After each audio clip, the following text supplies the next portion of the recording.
Dear viewers, আসসালামু আলাইকুম। Bankers learning ক্লাবে সবাইকে আবারও স্বাগত জানাচ্ছি। ছোট্ট কিছুদিনের বিরতির পর আবার একটি নতুন ভিডিও নিয়ে আপনাদের সামনে হাজির হয়েছি। আজকে আমি আপনাদেরকে একটি গল্প শোনাবো। একজন ব্যক্তির গল্প, একজন সফল উদ্যোক্তার গল্প, একজন বিশিষ্ট ব্যবসায়ীর গল্প। আপনারা হেডিং দেখে বুঝতে পারছেন, the truck driver who reinvented shipping. অর্থাৎ শিপিং লাইনকে চেঞ্জ করে দেওয়া সে যুগান্তকারী আইডিয়া থেকে, বা শিপিং লাইনের যে শিপিং বিজনেসকে এক্সপান্ড করা, শিপিং বিজনেসের মধ্যে একটা চেঞ্জ নিয়ে আসার সেই গল্প শোনাবো আজকে। এই ভদ্রলোককে নিয়ে অনেক জায়গায় আর্টিকেল লেখা আছে, অনেক জায়গায় তাকে নিয়ে অনেক গবেষণা হয়েছে, অনেক পত্রিকায় তার সম্পর্কে বিস্তারিত ছাপা হয়েছে। গুগলে সার্চ দিলে আপনারা অনেক কিছু জানতে পারবেন। আজকে আমরা বিভিন্ন ছবিতে ছবিতে তার গল্প শুনবো। সবাইকে আবারও স্বাগত জানাচ্ছি। আশা করি ভিডিওটি আপনাদের ভালো লাগবে। আমি এখানে দুই একটা পত্রিকার হেডলাইনের একটা কাটিংয়ের স্ক্রিনশট নিয়ে এসেছি। ইন্টারন্যাশনাল মেরিন কনসালটেন্সি, ওদের একটা রিপোর্টে তাকে নিয়ে লেখা হয়েছিল যে Malcolm McLean, the inventor of ISO shipping containers. আবার অনেক জায়গায় তাকে বলা হচ্ছে the truck driver who reinvented shipping. আমরা ভিডিওতে এগিয়ে যাই।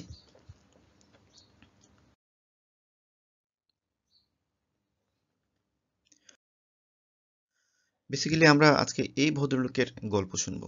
এই ভদ্রলোকের নাম হচ্ছেন ম্যালকম পোর্সেল ম্যাকলিন। তার জন্ম 14 নভেম্বর 1913, মে 2001 সালের 25শে মে তিনি মৃত্যুবরণ করেন। তার এই জন্মসাল নিয়ে বিভিন্ন জায়গায় একটু মতবিরোধ থাকতে পারে, কিন্তু তার কাজ নিয়ে, তার যে যুগান্তকারী যে আইডিয়া, সেই আইডিয়ার নিয়ে, বা তিনি যে শিপিং ইন্ডাস্ট্রিতে বিশাল এক ভূমিকা রেখেছেন, সেটা নিয়ে কারো কোনো সন্দেহ নেই। তা আমরা বিস্তারিত একটু কথা বলবো। এ ভদ্রলোক বেসিক্যালি ছিলেন একজন ট্রাক ড্রাইভার। তার একটা পণ্য পরিবহনের ট্রাক ছিল। তার মূল কাজ ছিল যে বিভিন্ন জায়গা থেকে পণ্য যেগুলো আমদানি হয় বা রপ্তানি হয়, পণ্য পরিবহন করা। অর্থাৎ আমরা এখন যে ট্রাকগুলো দেখি, বাংলাদেশে যে ট্রাক দেখি, ট্রাকে করে এক জায়গা থেকে আরেক জায়গায় পণ্য নিয়ে যাওয়া হয়।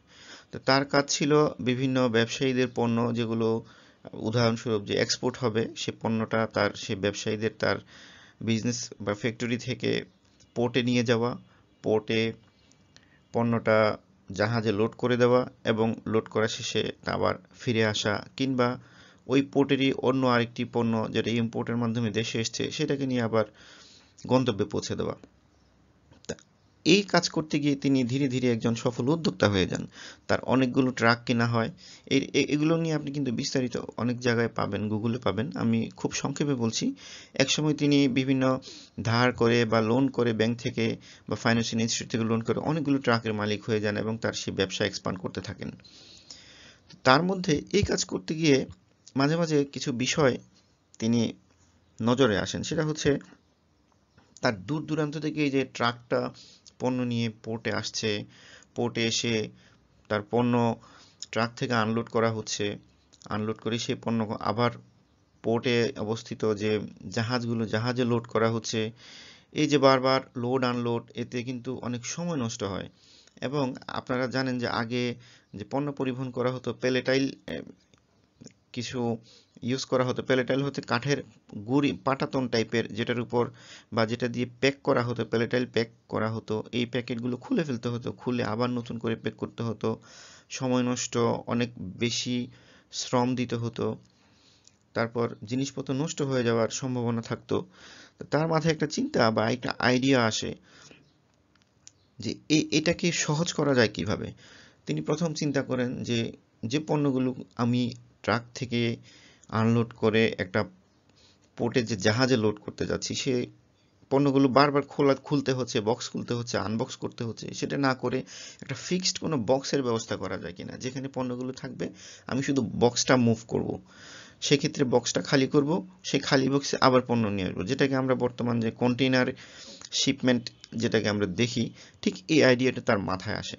এবং সেই আইডিয়া নিয়ে অনেকের সাথে শেয়ার করে, এবং এই আইডিয়া বাস্তবায়ন করতে গেলে তার আসলে অনেক অর্থের প্রয়োজন ছিল। নতুন করে আবার সারা ওয়ার্ল্ডে এই নতুন আইডিয়াটা আসলে সবাই মেনে নেবে কিনা, সব কতটুকু প্রয়োগযোগ্য, এই বক্সগুলো নিয়ে মুভ করার জন্য জাহাজ আছে কিনা, পোর্টের সেই ইকুইপমেন্ট সুবিধা আছে কিনা, এসব নিয়ে নানা জনই তাকে আসলে প্রশ্ন করতে থাকে এবং অনেকেই বলতে থাকে তোমার আইডিয়া আসলে সফল হওয়ার নয়। ইভেন তিনি প্রথম যে দুই একটি ব্যাংকে এই আইডিয়া সফল করার জন্য লোনের জন্য গিয়েছিলেন, সে ব্যাংকগুলো কিন্তু তাকে ফেরত দিয়েছিল। আমরা কয়েকটা দেখি, এই যে এখন আমরা দেখতে পাই যে বিশাল বড় বড় জাহাজ কন্টেইনার নিয়ে এক সাগর থেকে আরেক সাগর পাড়ি দিয়ে, দূর দূরান্ত পাড়ি দিয়ে এক দেশ থেকে আরেক দেশে, এক মহাদেশ থেকে আরেক মহাদেশে চলে যাচ্ছে। এই যে কন্টেইনারগুলো জাহাজে উঠানো হতো, ঠিক আগে সেই এই ভদ্রলোকের সময়ে ঠিক এরকম, এটাকে আমরা পেলেটাইল বলে থাকি, যে এই ধরনের কিছু প্যাক করে এটাকে তারা প্রথমে ট্রাক থেকে আনলোড করতো, দেন জাহাজে লোড করা হতো, কিংবা জাহাজ থেকে আনলোড করে ট্রাকে লোড করা হতো। এই যে খরচ বা সময় সাপেক্ষতা, এখানে একটা জায়গায় একটা ডাটা এসছে, সেটা হচ্ছে পার টনে প্রায় $5.86 মতো খরচ হয়ে যেত।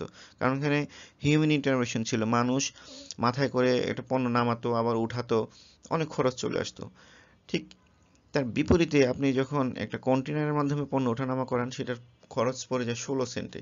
যাই হোক, এটা সময় ভেদে এই অঙ্ক, এটা সেন্টের পরিমাণ বা মূল্যের পরিমাণ এটা অনেক চেঞ্জ হয়ে গেছে। আমি জাস্ট উদাহরণ দেওয়ার জন্য বললাম যে আপনি যখন আগে এটা হচ্ছে ব্রেক বাল্ব, ট্রেডিশনাল যে ব্রেক বাল্ব প্রসেস যেটা ছিল, আমরা দেখবো একটু পরে, সেটা দিয়ে আসলে অনেক খরচ পড়ে যেত।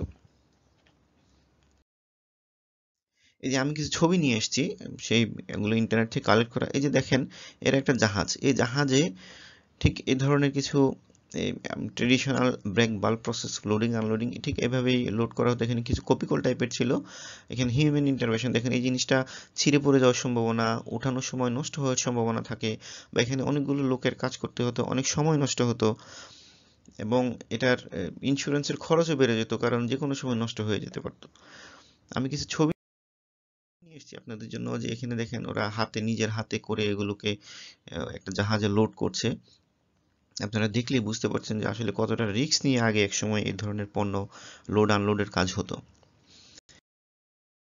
এই যে ঠিক দড়িতে বেঁধে ঝুলিয়ে একটা জাহাজে তোলা হচ্ছে এখানে।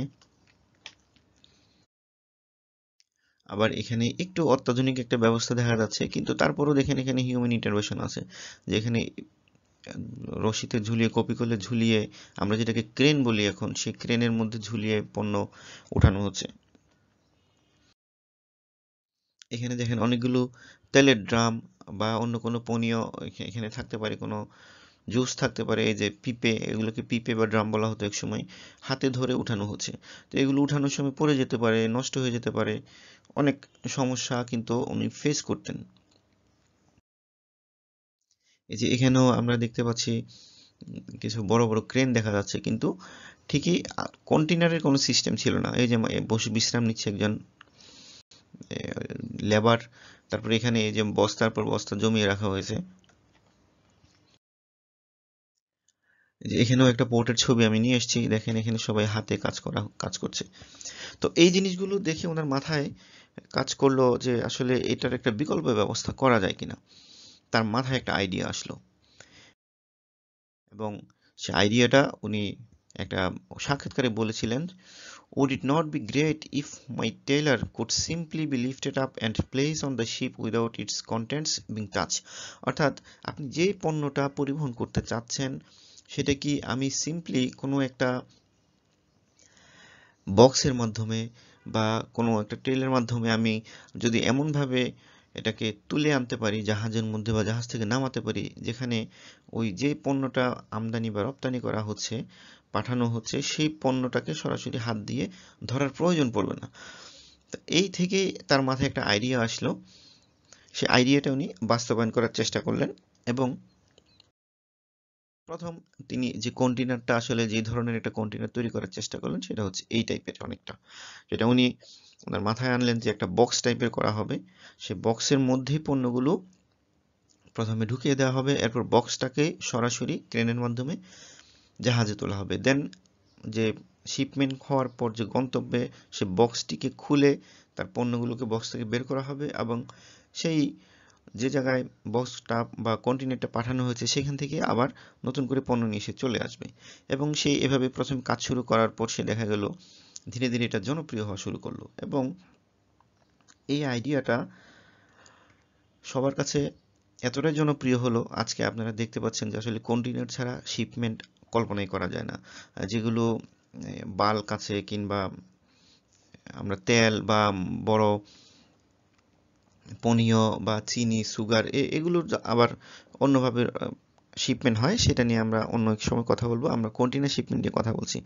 তো এখন সবচেয়ে নিরাপদ একটা শিপমেন্টের আসলে একটা উপকরণ হয়ে গেল কন্টেইনার শিপমেন্ট।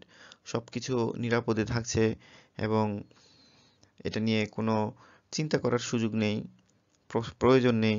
কন্টেইনারটা খুব সহজে আমরা জাহাজ থেকে পোর্টে আনলোড করতে পারছি, আবার পোর্ট থেকে জাহাজে লোড করতে পারছি। এই যে আমি একটা জাস্ট পার্থক্য বোঝানোর জন্য দুটো ছবি পাশাপাশি নিয়ে এসেছি। এটা ছিল আসলে একটা ট্রেডিশনাল প্রসেস, যে জাহাজের একটা খোলের মধ্যে দেখেন সে কীভাবে বক্সগুলো রাখছে। ঠিক তার বিপরীতে যদি একটা কন্টেনারের মধ্যে বক্সগুলো কীভাবে রাখা হয়, দেন কন্টেনারটাকে আটকে দেওয়া হয়, তাহলে কিন্তু এই বক্সগুলো সম্পূর্ণ নিরাপদ থাকে।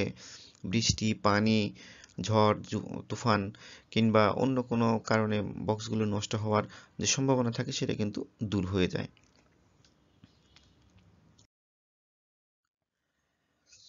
এই যে আরেকটা ছবিতে আপনি দেখতে পাচ্ছেন যে এখানে হাতে ধরে জাহাজে তোলা হচ্ছে, এখানেও হাতের ইউজ হচ্ছে, ক্রেনের ইউজ হচ্ছে।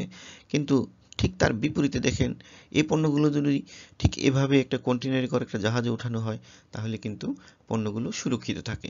ঠিক এই আইডিয়া থেকেই তিনি এই কন্টেনার বা বক্স ব্যবহার করে শিপমেন্ট করার যে আইডিয়া তার মাথায় এসছে, এটা আসলে সারা পৃথিবীর যে কন্টেনার বিজনেস, শিপিং বিজনেসকে ব্যাপক পরিবর্তন এনে দিয়েছে।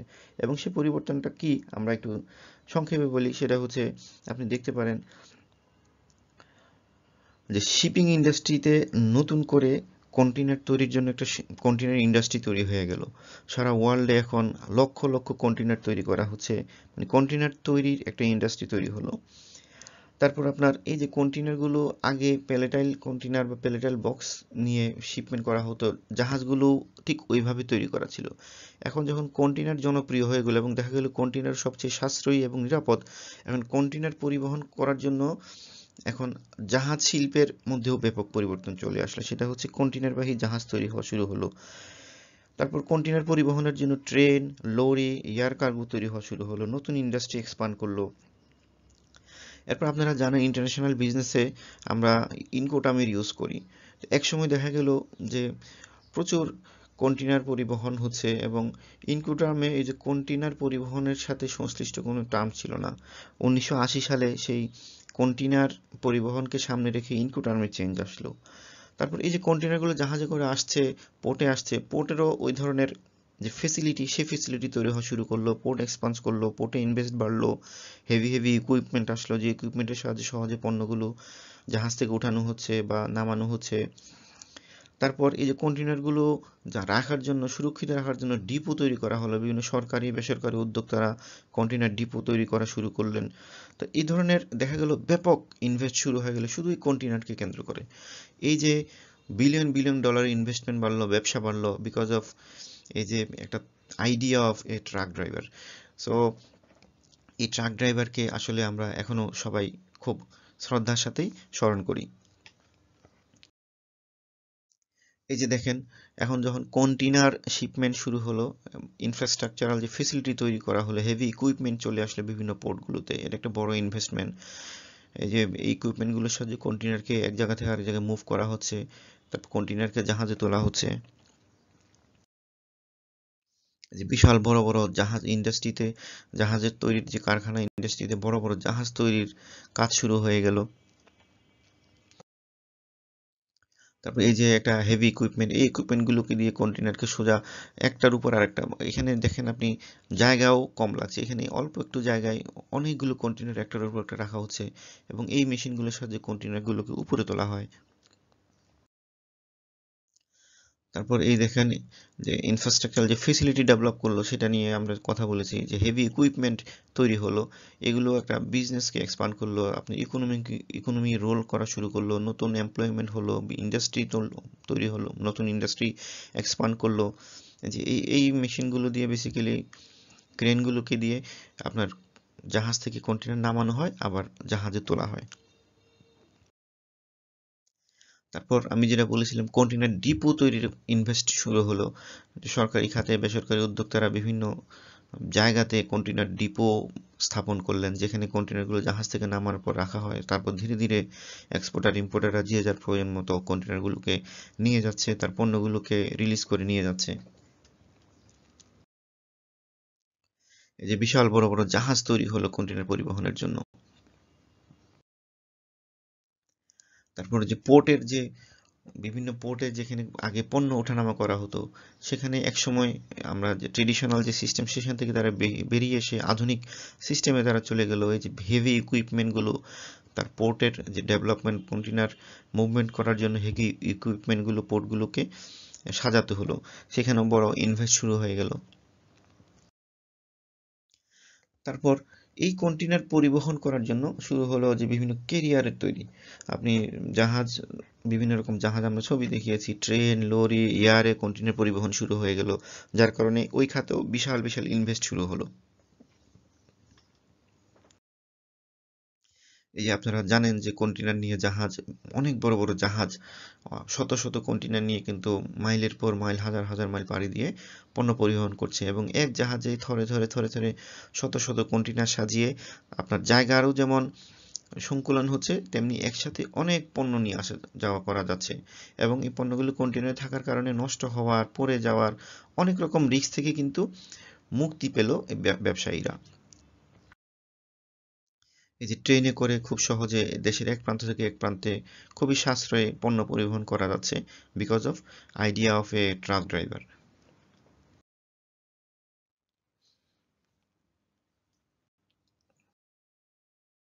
ইভেন আমরা যে গতানুগতিক যে ট্রাক দেখতাম, সেই ট্রাকগুলো লরি বলা হতো আমাদের, এই লরিগুলোর মধ্যেও ব্যাপক চেঞ্জ আসলো।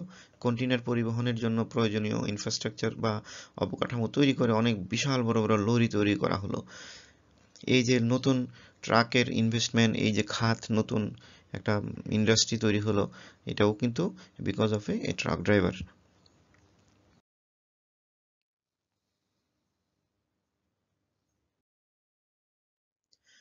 তারপর সবচেয়ে বড় একটা চেঞ্জ আসলো যে ইয়ারে, একসময় চিন্তা করলো যে খুব অল্প সময়ে যে জাহাজে করে যখন পণ্য পরিবহন করা হয়, সেটা অনেক সময় লাগে, 1 মাস 1.5 মাস সময় লাগে এক দেশ থেকে আরেক দেশে। কিংবা ট্রেনে বা বাসে ওই ধরনের রোড ফেসিলিটি যদি না থাকে, এক দেশ থেকে আরেক দেশে রাস্তা না থাকে, ট্রেনের রাস্তা না থাকে, তাহলে কিন্তু নিয়ে যাওয়া যায় না। সে দেখা যায় কাছাকাছি একটা জায়গা অনেক দূর ঘুরে এসে কন্টেনার নিয়ে আসতে হয়। তখনই মাথায় আসলো যে বিমানে করে কন্টেনার পরিবহন করা যায় কিনা, এবং যে কাজ সেই অনুযায়ী কিন্তু নতুন করে আবার ইনভেস্ট শুরু হলো, যে এয়ার কার্গো তৈরি হলো, যেখানে সরাসরি বিশাল বড় বড় কন্টেনার নিয়ে জাহাজ সেই বাতাস পাড়ি দিয়ে, আকাশ পাড়ি দিয়ে এক দেশ থেকে আরেক দেশে চলে যাচ্ছে। এই যে আপনি দেখতে পাচ্ছেন যে জাহাজের মধ্যে কন্টেনার কিভাবে লোড করা হচ্ছে। এই যে এখানে এরোপ্লেনের মধ্যে, অর্থাৎ এয়ার কার্গো যেগুলো, সেখানে যে কন্টেনার লোড করা হচ্ছে। এই যে পরিবহন খাতে একটা ইনভেস্টমেন্ট আসলো, এটাও কিন্তু because of A idea of A truck driver. তারপর আমি যেটা আগে বলেছিলাম যে 1980 সালে আপনার এই ইনকোটার্মে একটা চেঞ্জ নিয়ে আসা হলো, একটা নতুন এফসিআর, ফ্রি ক্যারিয়ার নামে একটা নতুন ইনকোটার্ম ইনক্লুড করা হলো, বিকজ অফ এই যে কন্টেনার শিপমেন্ট। কারণ কন্টেনারে শিপমেন্ট বেড়ে যাচ্ছে, এবং এটা নিয়ে ইনকোটার্মের কোনো স্পেসিফিক টার্ম ছিল না। এই যে আইসিসি চিন্তা করে এবং সিদ্ধান্ত নিল যে কন্টেনারকে কেন্দ্র করে কিন্তু একটা নতুন ইনকোটার্ম প্রয়োজন, এবং সেই ইনকোটার্মটাও ইনক্লুড হলো because of A thinking, A thought and idea of A innovation of A truck driver.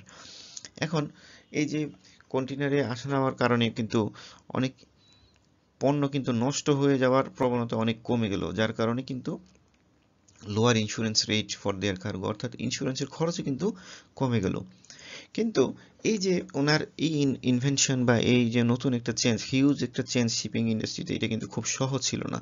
কারণ এখানে কিন্তু অনেকগুলো হিউম্যান ইন্টারভেনশন ছিল, অর্থাৎ মানুষের ব্যবহার ছিল, অনেক শ্রমিক কাজ করতো। কিন্তু যখন এটা কন্টেনার শিপমেন্টে চলে আসলো, পোর্ট অথরিটি হেভি ইকুইপমেন্ট নিয়ে আসা শুরু করলো, তাহলে কিন্তু ধীরে ধীরে মানুষের কাজ কমে গেল, চাকরি কমে গেল, অনেক শ্রমিক ছাড়াই হতে শুরু করলো। এবং শ্রমিক ইউনিয়নরা কিন্তু একটা হিউজ থ্রেটের সৃষ্টি করেছিল একসময়, যদিও সেটা পরে ধীরে ধীরে আস্তে আস্তে কমে আসতে থাকে এবং মানুষ বুঝতে পারে যে ট্রেডিশনালের তুলনায় কন্টেনার শিপমেন্টে আসলে অনেক সুবিধা, অনেক উপকার। ধীরে ধীরে এই থ্রেটটাও কিন্তু কমে আসতে থাকে। তা আমরা যেটা আগে বলেছিলাম যে এই কন্টেনার শিপমেন্টের যে উদ্যোগ, এই উদ্যোগে কিন্তু সারা ওয়ার্ল্ড ওয়াইড বিশাল বড় বড় শিপিং কোম্পানির যে বিজনেস তৈরি হয়। আপনারা জানেন যে ওয়ার্ল্ডের লার্জ কয়েকটা শিপিং কোম্পানি আছে এখন, MSC, APM, Maersk, CMA, CGM, এরপর কস্কো, হ্যাপাগ, লয়েড, এরপর এভারগ্রিন মেরিন। তো এরা কিন্তু এই যে বিলিয়ন বিলিয়ন ডলার ইনভেস্টমেন্ট কিন্তু শুধু বেস অফ এই যে কন্টেনার। এবং এই আইডিয়াটা আসছে আসলে বেসিক্যালি একজন ট্রাক ড্রাইভারের কাছ থেকে, যিনি পরে একজন সফল উদ্যোক্তা, সফল ব্যবসায়ী এবং একজন বিজনেস ম্যাগনেটে পরিণত হয়েছিলেন। তা আমরা দেখলাম যে আসলে একজন ট্রাক ড্রাইভার পরে যিনি একজন বিখ্যাত ব্যবসায়ী হয়েছেন, তার মাথার একটা আইডিয়া, তার আইডিয়া থেকে শিপিং ইন্ডাস্ট্রিতে কি ব্যাপক চেঞ্জ এসছে, বিলিয়ন বিলিয়ন ডলার ইনভেস্টমেন্ট এসছে। এরপর ইম্পোর্টার বা এক্সপোর্টারদের একটা রিলিফ, যে তার পণ্য সঠিকভাবে এবং কোনো ধরনের সমস্যা না করে পণ্যটাকে সহজে নিয়ে আসার যে পদ্ধতি, সবকিছুই কিন্তু আসলে বেসিক্যালি একজন ব্যক্তির এই আইডিয়ার কারণেই সম্ভব হয়েছে। তো আমরা জানি যে পৃথিবীতে তাবৎ বড় বড় বিজ্ঞানীরা বা যারা আইডিয়া দিয়ে পৃথিবীতে ব্যাপক অবদান রেখেছেন, সবাই কিন্তু খুবই সিম্পল ফ্যামিলির মানুষ ছিলেন এবং তাদের আইডিয়া ধীরে ধীরে আমরা আমাদের বাস্তব জীবনে প্রয়োগ করে আমরা উপকৃত হয়েছি। সো আমার যারা শ্রোতা, আপনারা যখনই আপনাদের মাথায় কোনো আইডিয়া আসে সেটা নিয়ে কাজ করবেন, শেয়ার করবেন, তাতে দেখা যাবে কোনো এক সময় আপনার আইডিয়া হয়ে যাবে যুগান্তকারী কোনো একটা আইডিয়া। যাই হোক, অনেকক্ষণ আমার পাশে ছিলেন, সবাইকে অনেক অনেক ধন্যবাদ। একটা নতুন ভিডিও নিয়ে এসেছিলাম, আশা করি সবার ভালো লেগেছে। আমার ভিডিওগুলো যদি ভালো লেগে থাকে অবশ্যই লাইক দেবেন, কমেন্টস করবেন এবং সাবস্ক্রাইব করবেন, শেয়ার করবেন।